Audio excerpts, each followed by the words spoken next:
suis devant la CAF.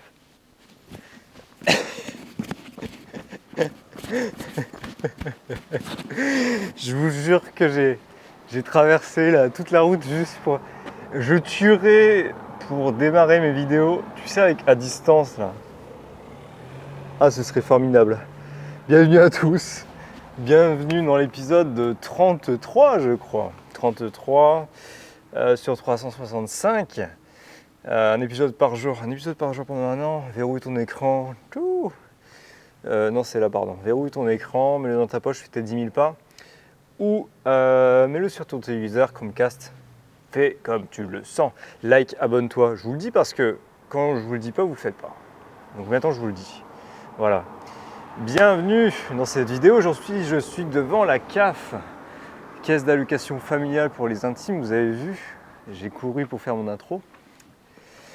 Aujourd'hui, c'est une très bonne journée. Je suis très en forme parce que j'ai vu mon ami. On a été à la salle, j'ai fait des rencontres inédites, voilà. Et je sais pas pourquoi. Alors j'allais à la Citadelle comme d'habitude, puis je suis passé par notre chemin. Ouais, je suis passé par le centre-ville, craignos d'ailleurs, c'est d'où le titre de cette vidéo. Et puis je vois la CAF, quoi, le gros logo de la CAF. Et je me dis c'est trop marrant, ce serait trop marrant que je fasse ma vidéo devant la CAF. Voilà. Donc aujourd'hui, je voudrais vous parler d'insécurité. Mais non, il n'y a pas d'insécurité, Léo. Mais non, pas du tout, mais non. Vous savez que actuellement, je fais mes vidéos à Arras. Je suis dans le Pas-de-Calais, vous savez. De base, je suis originaire du secteur de Lens, Lens-Béthune, on va dire plus Béthune. Voilà. J'ai eu le choix à emménager dans plusieurs villes par rapport à mon secteur, par rapport à ma famille, quoi. J'hésitais entre Lille, Béthune, Lens, Arras. Il fallait une grande ville. Je voulais une grande ville parce que voilà, on est jeune, voilà, on veut faire connaissance avec plein de gens, on veut rencontrer des gens. Du coup, je voulais me mettre dans une grande ville où je pouvais rencontrer des gens, voilà. Le choix s'est fait sur la ville la plus sécurisée et c'était tombé sur Arras. Pourquoi Arras ? Parce que Arras est une ville administrative. Mais Léo, c'est quoi une ville administrative ? Alors en fait, par région, donc le Pas-de-Calais, le Nord, différentes, fonction de ta région, voilà, tu as une ville administrative. Et donc la ville administrative du Pas-de-Calais, c'était Arras, voilà. Donc à Arras, il y a énormément d'élus, il y a énormément de politiciens, il y a énormément de gens, de fonctionnaires, de hauts fonctionnaires. Du coup, la ville est un peu plus sécurisée, voilà. Ce qui n'est pas le cas de Lille, tu vois, étonnant. L'administration du Nord, ça se fait à Lille, et pourtant c'est craignos. Mais il y a des coins, ça va. Il y a des coins, ça va. Les coins les plus riches, ça va. Même si ça craint, et honnêtement, ça se comprend, parce que ça a été une merde de gauche pendant des années, et qu'aujourd'hui, ils en payent les conséquences, puisque pour la première fois de leur vie, Lille est passée numéro 1 des villes les plus criminelles de France. Voilà, je crois que c'est Martine Aubry qui est à la mairie de Lille. Elle a littéralement détruit Lille, plein d'aménagements pour les piétons, les voitures ça dégage, les stationnements ils sont hyper chers, c'est n'importe quoi. Je crois que c'est 50 centimes les 30 minutes, c'est limite comme Paris, quoi. C'est devenu une catastrophe. Vignette critères, péage, non il n'y a pas de péage, il y a des radars de présence, donc ça veut dire que si vous êtes pas plus de 2, vous prenez une amende. C'est des radars de convoiturage. Bon, dans les faits, ils ne fonctionnent pas énormément parce que c'est ridicule. En vrai, ça sert à rien. Faire payer les gens, c'est juste pour moi, c'est juste une excuse pour faire payer les gens. Voilà. Donc la sécurité est galopante à Lille et même dans pas mal d'autres villes. Voilà. Je ne connais pas énormément de villes qui sont épargnées par l'insécurité. Et même à Arras, on a eu notre premier attentat devant le lycée, voilà, il faut bien une première fois à tout. Et là, du coup, je me suis mis devant la CAF, voilà, ce magnifique bâtiment bâtiment de la République française. Voilà, il y a des milliers de migrants qui traversent la Méditerranée pour ce magnifique bâtiment. Voilà. Bon, il n'est pas très joli, hein, mais bon, l'avantage c'est qu'il te paye. Voilà, il te paye avoir des enfants.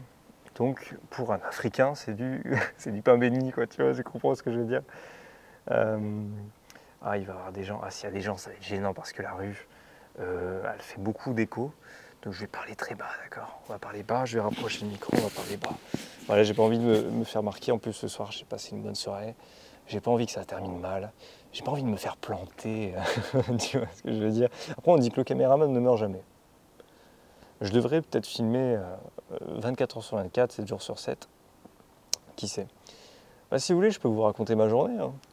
On a été à Basic Fit. C'était bien évidemment plein. Mais bon, ça va, on parle un petit peu à tout le monde, on fait connaissance, on rencontre des gens. Après, voilà, je suis sorti. Et puis là, je vois un gars qui passe avec une veste. Sa veste était magnifique. Une veste zébrée. Un type qui avait la cinquantaine. Veste zébrée. Petit pantalon, petit survêtement noir. Survêtement assez proche du corps, on ne voyait pas que c'était un survêtement. Et grosses chaussures blanches. Et blanches. 50 ans. Du coup, je l'interpelle et je dis, monsieur, vous avez une veste, elle est incroyable. Elle est super, où est-ce que vous l'avez eue? Bershka et tout. J'étais étonné. Bershka, ils font des trucs aussi beaux comme ça? Bon, ok. Et là, on commence à discuter, on discute. Et en fait, c'était un gars qui était patron, pas vraiment patron, mais bon, il était en contact avec les DJ. C'était vraiment le boomer originel, hein. Il était en contact avec les DJ, qui mettaient en contact avec les boîtes de nuit, les discothèques, voilà, tout le milieu de la nuit en fait. Et je sais pas, je pense qu'il gagnait sa vie comme ça, je sais pas trop. C'était assez obscur. J'ai essayé de savoir un peu ce qu'il faisait, mais bon, il avait l'air de gagner sa vie comme ça, il y a 50 ans, belles lunettes noires, hyper grandes, hein, on dirait des Jean-Paul Gaultier, hein, tu vois. Et il faisait, Christophe il s'appelait, il faisait les boîtes à Lille, à Arras, à Béthune, et jusqu'à Paris même. Voilà. Donc il avait son petit réseau, quoi. Il connaissait un peu de monde et je sais pas, je pense il prenait un billet tu sais, en connectant les gens. Voilà.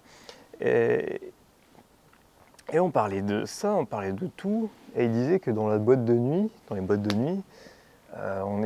jamais, enfin, moi je parle jamais politique, hein. Je l'ai déjà dit dans les vidéos, j'ai tendance à, voilà, je parle toujours politique dans mes vidéos, mais après je fais des sketchs politiques à côté, donc c'est pour ça. Et naturellement, il est venu le moment où il disait, bah, voilà, les boîtes de nuit, c'est plus pareil. C'est plus pareil, notre temps, on fumait et tout, voilà, on fumait dans les boîtes de nuit, c'était cool. Aujourd'hui, les jeunes, ils boivent, ils s'énervent très vite, et ça peut se battre pour rien du tout. Voilà, c'est un autre public. Il disait qu'il y avait plus d'insécurité dans les boîtes de nuit. En plus, je disais, mais pourquoi ça a changé? Il y a moins de monde, les gens vont moins en boîte. Je dis, non, ça va, ils vont en boîte. C'est plus le public qui est différent. Le public est plus agressif, le public est plus... Ok, bon, pourquoi pas. Je fais pas de rapprochement, hein. Mais bon. C'est marrant, je dis, ouais, on a le même problème dans les rues, hein, vous savez. Et là, je partais au soir, ce soir, je me suis fait plaisir, tu vois. Je me suis dit, tiens, j'ai envie d'un burger. Ma copine, elle m'envoie un message, elle me dit, Léo, j'ai vraiment envie de manger un McDo. Je dis, bah, ça tombe bien, parce que j'avais envie d'un burger et toi, tu as envie d'un McDo. On se fait un McDo, quoi. Ça fait longtemps, je fais pas énormément de McDo, hein. Je fais un McDo au max, hein, une fois par mois, et encore. Il n'y a pas de journée, c'est plus à l'envie, et l'envie, c'est pas toutes les semaines, parce qu'on essaye de bien manger. Le midi, je mange une petite salade. Le soir, je fais un plat, des pâtes, voilà, je mange simplement. Et on va à McDo, du coup, je profite, je dis à quel point on attend. D'ailleurs, c'est pour ça que cette vidéo sortira plus tard. Je dis, non, t'inquiète pas, on a le temps. Moi, ma priorité, c'est quand même le couple, les vidéos, voilà. J'en fais une par jour. Si ça sort à 22h, si ça sort le lendemain à 8h, c'est pas un drame. Les gens vont pas râler, il n'y a pas d'heure de sortie. Ce qui compte, c'est que j'en fasse une par jour. Voilà. Donc ça peut sortir à 22h, 22h30, ça peut sortir à 16h quand c'est déjà arrivé. Quand à 13h, bah écoute, j'ai rien à faire. Et puis j'ai déjà des choses à raconter. Ouais, voilà, j'y vais, tu vois. Bref, où je veux en venir, parce que le monsieur est bien parti, il est parti loin, c'est bon. Où est-ce que je veux en venir? Bah, c'est que, en fait, peu importe avec qui je parle, bah, on se sait, il y a tout le monde est là à se dire, bah, ouais, il y a un sentiment d'insécurité. Voilà, tout le monde le sait, tout le monde le pense. Personne ne le dit sur tous les toits, mais tout le monde le pense. Tout le monde le pense. Et là, je suis passé, bon, voilà, j'en venais à mon histoire. Donc je suis parti ce soir, là, il doit être, ouais, quelle heure? 6, 3, 4, 5... Non, il n'est pas 5 heures, j'ai inversé les aiguilles. Oui, 21h30, voilà, il est 21h30. Donc voilà, j'habite pas loin de la gare. Je passe devant la gare, ça craint. La gare à Arras, je ne sais pas si vous connaissez bien le secteur, mais les Turcs, voilà, ils rachètent tout autour de la gare. Ils montent des kebabs, ils mettent des salons de thé, bon. Voilà, ils y arrivent difficilement. Il y a certaines résistances de la part de la ville, mais quand même, ils investissent un peu les lieux. Et justement, c'est justement cet endroit-là qui craint un petit peu. Je ne dis pas que les Turcs posent problème, au contraire, je trouve que ça va, c'est une bonne population. Les gens, enfin les parents, pas les enfants. Il y a certains enfants, vraiment, ça craint, quoi. Ils investissent le secteur et bah, ça craint un peu, quoi. Voilà. Après, on descend dans le centre-ville, bah, pareil, ça craint un peu, tu as peur de te faire suivre. On n'est pas tout à fait à l'aise, on ne met pas ses écouteurs la nuit, on reste aux aguets, voilà, on a un peu l'oreille. Et moi, c'est parce que je suis obligé de sortir pour faire cette vidéo. Sinon, ça ne tiendrait qu'à moi, je ne sortirais pas après 21h. Et la plupart des gens, bah, de toute façon, dès qu'il fait nuit, la plupart des gens ne sortent plus la nuit par peur de ce qui peut arriver. Alors on peut me tenter de menteur, d'extrême droite, de raciste, tout ce que tu veux. C'est un fait. Et la gauche et l'extrême gauche peut te dire que non, c'est pas vrai, c'est des conneries. C'est facile de dire ça quand tu vis dans tous les quartiers riches parce qu'ils sont malins. On les connaît. Hein. Ils habitent le Marais, ils habitent les premiers arrondissements, tu sais, la Goutte d'Or, tu vois, ils habitent vraiment dans les quartiers riches, tu vois. Et ils vont te dire non, il n'y a pas d'insécurité, non, il n'y a pas de problème. Et puis un jour, l'insécurité vient taper à leur porte. Parce qu'en fait, le problème, quand tu prends une décision, une décision, une décision, une décision, le cercle rétrécit petit à petit, et ça fait comme l'île. Ça rétrécit, ça va. Et le jour où ça empiète sur les quartiers riches, l'extrême droite, elle passe. Et on retourne, voilà, c'est un cycle. C'est un cycle. La gauche détruit les villes, l'extrême gauche détruit aussi les villes. Vous allez me dire comment? Enfin, le socialisme en soi tue. Parce qu'en fait, vous avez des gens qui traversent la mer Méditerranée, qui traversent certains pays pour venir dans notre pays parce qu'ils savent, parce qu'ils ont des contacts. Ah, j'ai un plan pour gagner 900 € par mois sans rien faire. Ah, vas-y, dis-moi, vas-y, 900 €, ça fait combien en francs guinéens? Ça fait combien au Maroc? Ça fait combien en Algérie? Ça fait combien en Turquie, en Tunisie? Ah ouais, ok, ça fait autant, ça fait genre 4 fois le salaire de là-bas, quoi. Ah ouais, d'accord. Ah bah je viens. Bah oui, je viens. T'es payé à rien faire. Alors imagine si tu travailles.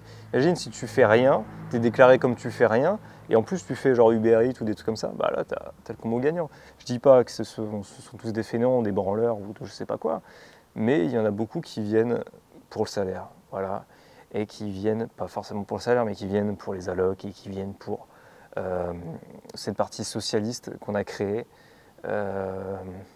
et qui nous tue en fait. Voilà. L'immigration tue, ça tue, ça. Il y a de plus en plus d'insécurité, de plus en plus de criminalité, de plus en plus de vols. C'est un fait. La gaieté lyrique a été a été évacué. Les gens dans la rue, quand tu les interroges, ils sont très contents. Les gens qui habitent la rue, hein, parce qu'ils se disent, bon, bah, voilà, ouais, je me faisais voler. Ouais, on a cassé ma voiture. Ouais, voilà. C'est un fait. C'est un fait. Et c'est des mineurs isolés. C'est pas des mineurs. Ils ont tous la barre, frérot. Ils ont tous 50 ans. Ils ont tous 20 ans, 30 ans. Ils viennent pour le salaire, ils viennent pour l'argent. Et ils en ont rien à foutre de toi et de tes valeurs. Voilà. Et une seule chose, parce que, enfin, ouais, t'es raciste et tout. Moi, je fais du contenu politique et sur les réseaux sociaux, je reçois beaucoup de messages de remerciements, de continuer et tout. Et vous serez étonné de qui je les reçois. Bah, en vrai, des Algériens, des Marocains, enfin pas mal de gens de pays d'Afrique, et qui disent tout simplement, ouais, c'est une honte. Si ça se passait dans mon pays, ça se passerait pas comme ça. Parce qu'en Algérie, au Maroc, dans n'importe quel pays d'Afrique, tu commets les mêmes crimes qu'on commet en France, ça se passera pas comme ça. Ça se passerait pas comme ça. Parce que là-bas, c'est le Coran. Donc tu voles, tu te fais couper la main. C'est aussi simple. En France, tu voles, oh, tu vas faire un petit peu de garde à vue, 24 heures. Voilà, puis on va te libérer. Puis ces gens connaissent très bien la loi. Tu vois. Quand tu connais la loi, et ben voilà, après tu continues. Voilà. Qu'est-ce qui t'en empêche? Qu'est-ce qui t'en empêche? T'es même plus croyant, t'es même pas dans ton pays de résidence. Tu connais pas les gens. Ils sont pas pareils, ils sont pas de la même espèce que toi. Enfin, on n'a rien en commun. Enfin, je veux dire, on a plus en commun avec un Russe, on a plus de sympathie avec un Russe qu'un musulman, entre guillemets, parce qu'en fait, on n'a pas du tout la même religion à la base. Enfin, on n'est pas... Après, il y en a qui s'intègrent, il y a des gens qui s'intègrent, et c'était le cas de la deuxième génération qui s'est très bien intégrée et qui a aidé la France, qui a construit la France. Il y a énormément de gens, encore aujourd'hui, d'Arabes, de musulmans qui viennent et qui élèvent la France. Mais il y en a quand même un petit 10%, un petit 20% qui pose problème. Voilà. Et il ne faut pas que ça continue. Et si on repart sur une troisième guerre, voilà. Et là, on est déjà à 3 générations où ça fout rien, où ça se touche les couilles. Voilà, la génération boomer. Le boomer que j'ai croisé, pareil, il aimait bien faire la fête, il aimait bien profiter. Mais voilà, c'est une personnalité autant couleur, mais je ne les ressens pas du tout, quoi. Moi, je ne ressens pas du tout. Non, je ne fais pas la fête. Moi, je pense à ma descendance, je pense aux gens et j'essaie de construire quelque chose pour ma famille. Toi, t'as envie de faire la fête, t'as envie de baiser alors que t'as 50 ans, tu vois. Voilà, on n'est pas pareil. Mais bon, j'écoute très bien, je vais pas le juger. Ouais. Je dis ok, je l'écoute. Mais voilà, on ne se ressemble pas. Et j'espère qu'il y a, j'en suis certain, enfin, les Français, les vrais Français, mais tu peux être français, hein, que peu importe l'origine, tant que tu travailles pour la France, tant que tu te sens fort et tu te sens bien pour la France, tu peux être français. Donc tous les Français là savent de quoi je veux parler. Ils savent qu'on est dans une nouvelle ère, qu'on va. Je suis sûr que, en fait, honnêtement, j'attends un mouvement, j'attends un petit mouvement, quelque chose. Et tout le monde, je pense, est aux aguets du moindre mouvement qui va se passer, un peu comme dans les Gilets jaunes. Bon, sauf que le Gilet jaune, ça a été très politisé et qu'aujourd'hui, bon, voilà. Surtout les manifestants, bah, les responsables cégétistes qui sont fait graisser la patte. Voilà. Pour eux, j'ai pas de respect. Hein. Ils sont prêts à sacrifier des milliers de gens, des millions de gens, des milliards même. Parce que la France, on est nombreux. Non, en millions, qu'est-ce que je dis? Oula, on est 60 millions. 60 millions en France, 68. J'ai des conneries, j'ai du mal avec les chiffres. Aussi, je me suis trompé, j'avais dit que on était... Enfin bref, on est tard. Merci d'avoir regardé cette vidéo. Like, abonne-toi, partage, commente. Puis voilà, c'est juste, je partageais un moment de vie que j'ai eu aujourd'hui. J'espère que ça vous plaira. Voilà. On est à l'épisode 30. Je peux pas trouver des sujets tous les jours de ouf. Bref, merci de regarder. C'était Léo. Ciao.